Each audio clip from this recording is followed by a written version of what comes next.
रामकृष्ण हरी. सार्थ श्री ज्ञानेश्वरी अध्याय पहिला, ओवी क्रमांक 22 ते 33. मज हृदयी सद्गुरु जेने तारिलो हा संसार पुरू, म्हणून विशेषे अत्यादरू विवेकावरी.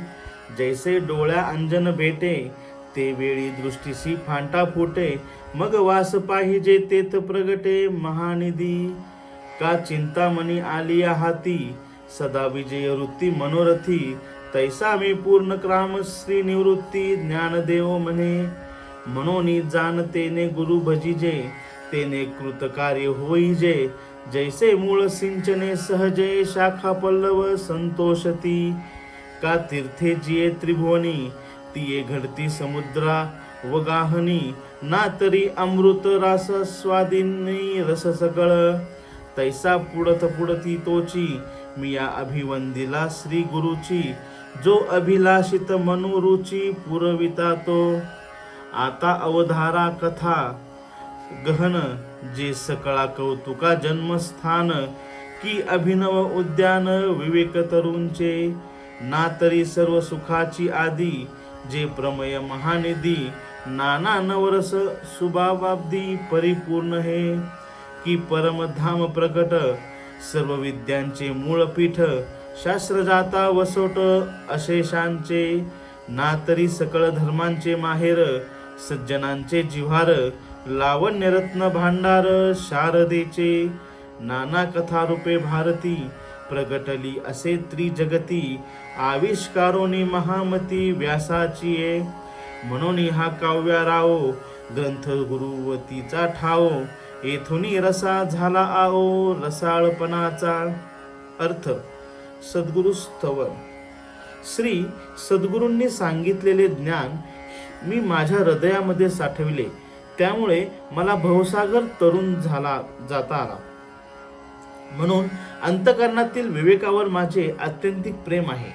ज्याप्रमाणे पायाळू माणसाच्या डोळ्यात अंजन घातले असता त्याची दृष्टी सर्वत्र पसरते आणि त्याला भूमीमध्ये असणाऱ्या संपत्तीचा ठेवा दिसू लागतो.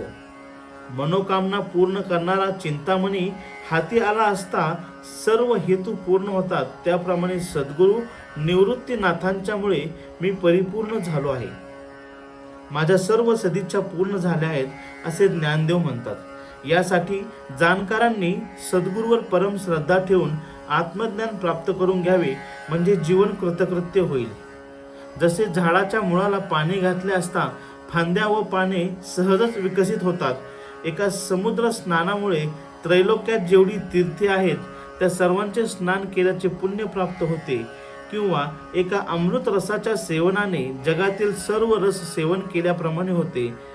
एका सद्गुरूंना वंदन केले की सर्वांना वंदन केल्याचे पुण्य प्राप्त होते. म्हणून मी वारंवार सद्गुरूंना वंदन करतो, जे सद्गुरू मनातील सर्व सदिच्छा पूर्ण करतात. आता सखोल विचारांची कथा श्रवण करा. ही कथा सर्वांच्या मनात कौतुक उत्पन्न करणारी आहे, अथवा विवेकरूपी वृक्षाचे नाविन्यपूर्ण उद्यान आहे. ही महाभारतातील गीतारूपी कथा सर्व सुखांचे मूळ कारण आहे. हे सर्व प्रमुख सिद्धांताचे भांडार आहे, किंवा नवरसांची परिपूर्ण भरलेला अमृताचा सागर आहे, किंवा महाभारताच्या रूपाने मोक्षच प्रगटलेला आहे. ते सर्व विद्यांचे मूळपीठ आहे, जगातील सर्व ज्ञानाचे आश्रयस्थान आहे. महाभारत हे सर्व धर्मांचे माहेर आहे, सज्जनांच्या जिव्हाळ्याचा आनंदाचा विषय आहे आणि सरस्वतीच्या सौंदर्यरूपी रत्नांचे भांडार आहे. सरस्वती महर्षी व्यासांच्या विशाल बुद्धीत प्रगट होऊन विविध कथेच्या रूपाने त्रैलोक्यात प्रसारित झाली. हा महाभारत ग्रंथ सर्व काव्य ग्रंथांचा राजा आहे.